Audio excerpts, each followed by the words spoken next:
I am here with Alexander Mercouris, editor-in-chief of the Duran. Alexander, we've had on our live chats, on our live shows that we have every Sunday, and we have the weekday show on Fridays as well, the shorter version.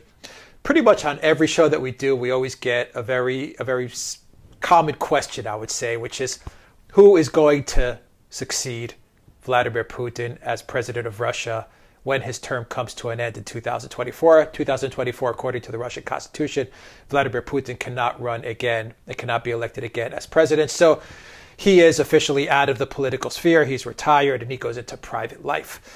And a lot of our viewers are always curious on your thoughts, on Peter Lavelle's thoughts, on Mark Slobod's thoughts as to who they think will be replacing Vladimir Putin.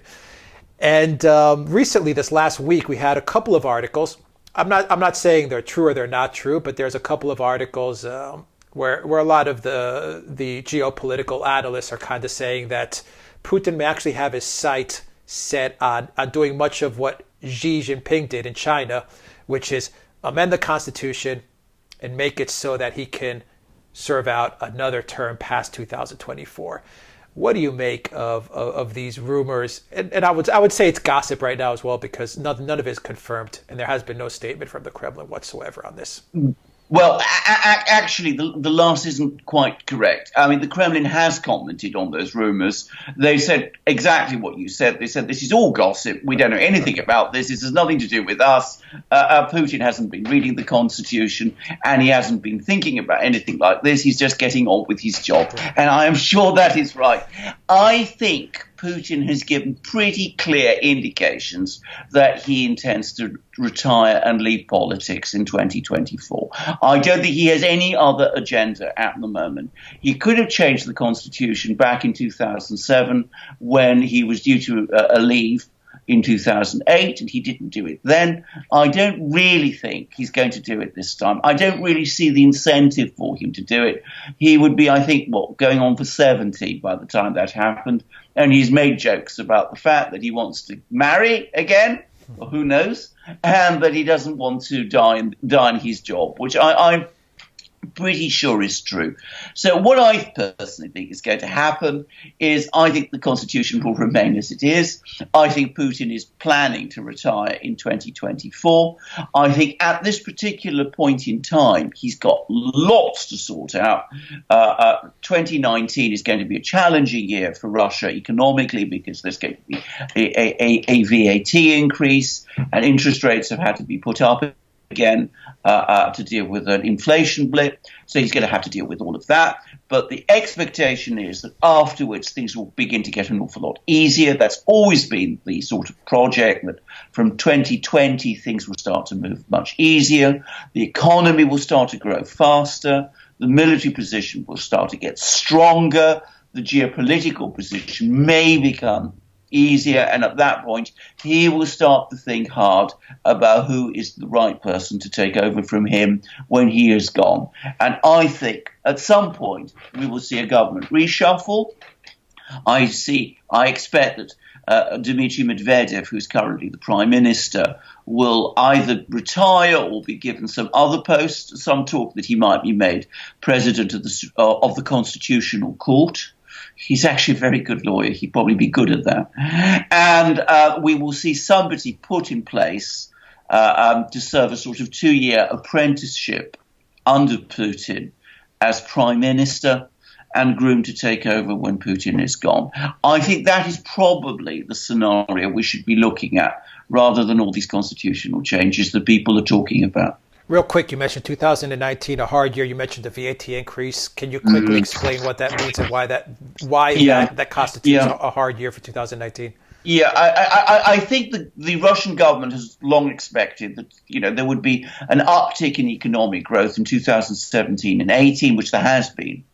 Growth has been around 2%, but they were always planning that they would then carry out a tax maneuver in 2019 to provide more funds for infrastructure investment and for investment in things like education and healthcare. Now, the point to understand about the Russian government is it doesn't borrow. This is something the Russian government doesn't do. That is why Russia has such very low debt. They have an abhorrence and fear of borrowing. So they're going to raise taxes in the first half of 2019. They're going to raise taxes through increasing the rate of VAT. They don't want to increase income tax because they see income tax and corporation tax as being anti-competitive and as being bad for the economy.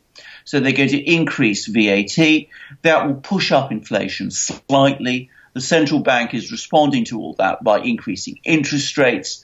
That will cause a temporary slowdown of the economy in the first half of 2019, and it is expected that the economy will then start to grow faster in the second half of 2019 when the effect of the VAT increase on inflation subsides and when the government has much more money to spend because of the receipts it's getting from the VAT increase. So we should be seeing a substantial pickup in economic growth in the second half of next year, and growth continuing to accelerate thereafter. And I think that is something that Putin will be taking his calculating forward, looking forwards, and thinking about, as I said, when he looks to decide who's going to take over from him. Right, so the VAT, the sales tax, if we have for our American viewers who may not be familiar with the VAT term. Exactly. Right, the sales tax. Putin now, you said in 2020 he may actually start to groom someone for the next 2-3 years, but that doesn't mean that that person will be the president of Russia, correct? No, I mean, no. They still have to go through, because I don't want anyone to misinterpret the fact that Putin's just kind of handing over, you know, the president's chair over to his heir apparent, and it just keeps on moving. That person will have to go through an election, and Putin is someone who's not actually affiliated with a party. So how is that going to work? Is that person going to be part of an established Russian party? Is that person going to be an outsider? What are your thoughts on this? Nobody quite knows, but my personal guess is that he's going to be somebody who's going to be brought into the government, probably made prime minister, which is the second position in the government.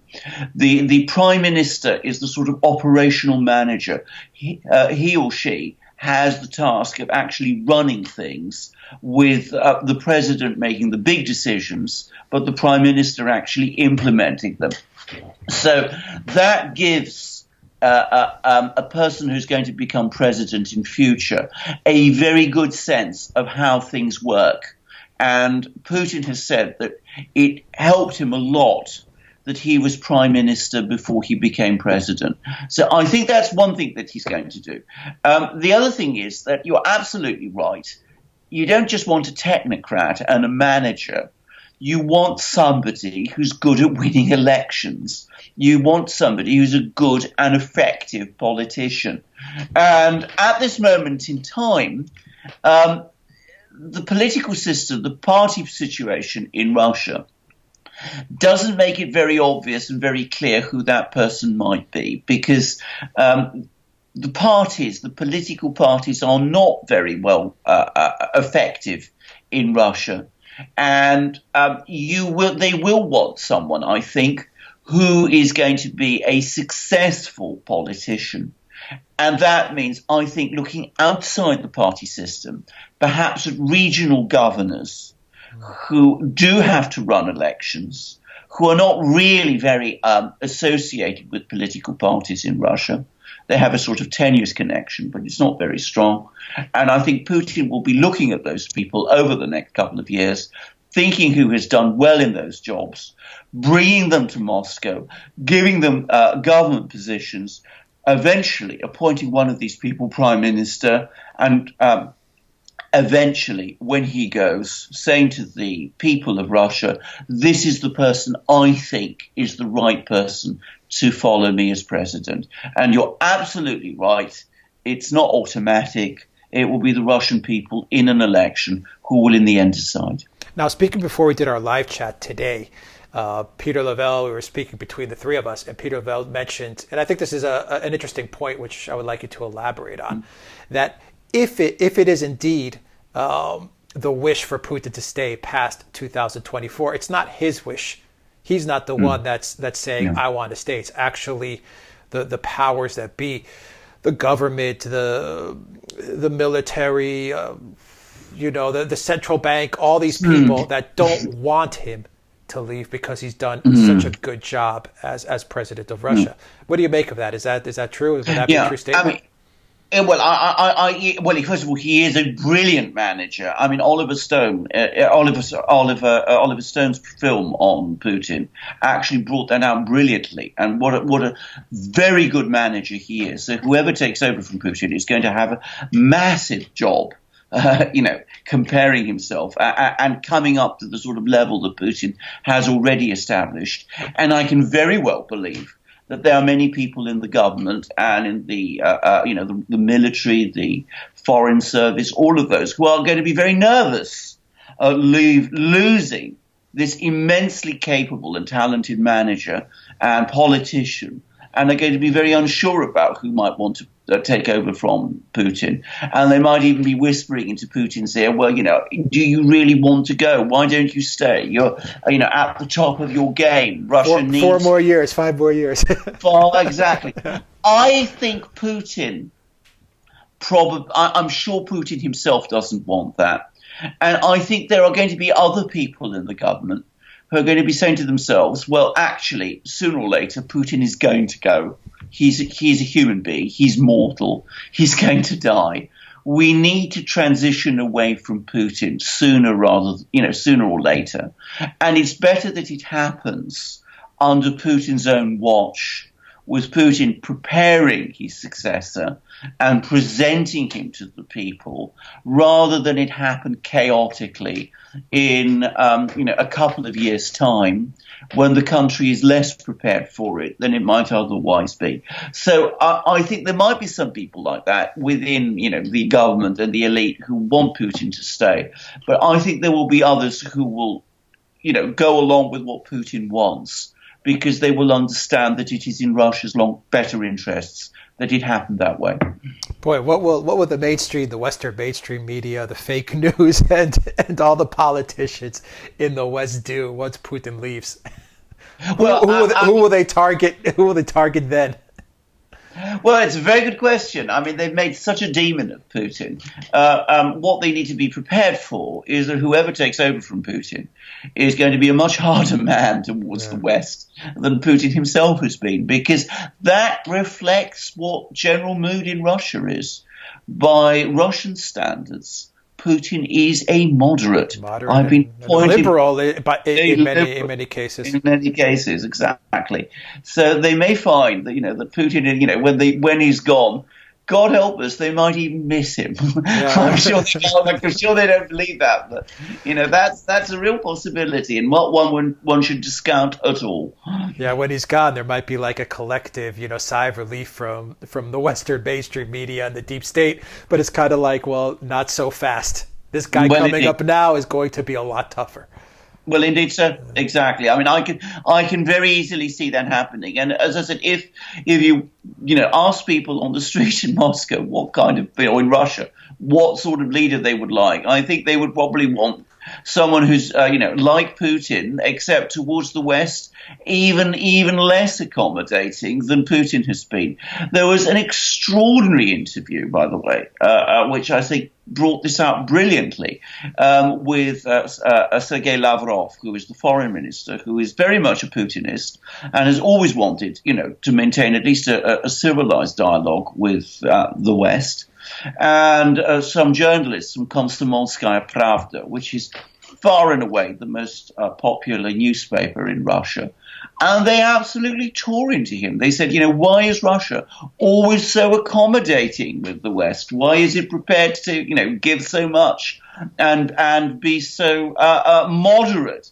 And Lavrov was having to defend himself against this. And I think that reflects what a lot of ordinary Russians think. And I think that's something that people in the West need to start getting accustomed to thinking about. Right. Alexander Mercouris, editor-in-chief of the Duran, thank you very much for that interesting take on Putin and whether he is going to stay or go past 2024. Guys, if you like this video, click on the subscribe button down below and click on the notifications bell to get notifications every time we push out a new video, and visit the Duran shop, 20% off all our t-shirts throughout December. And of course, you get a copy of this video on iTunes and on SoundCloud in audio format. Alexander Mercouris, editor-in-chief of the Duran. Thank you very much. Take care, everybody.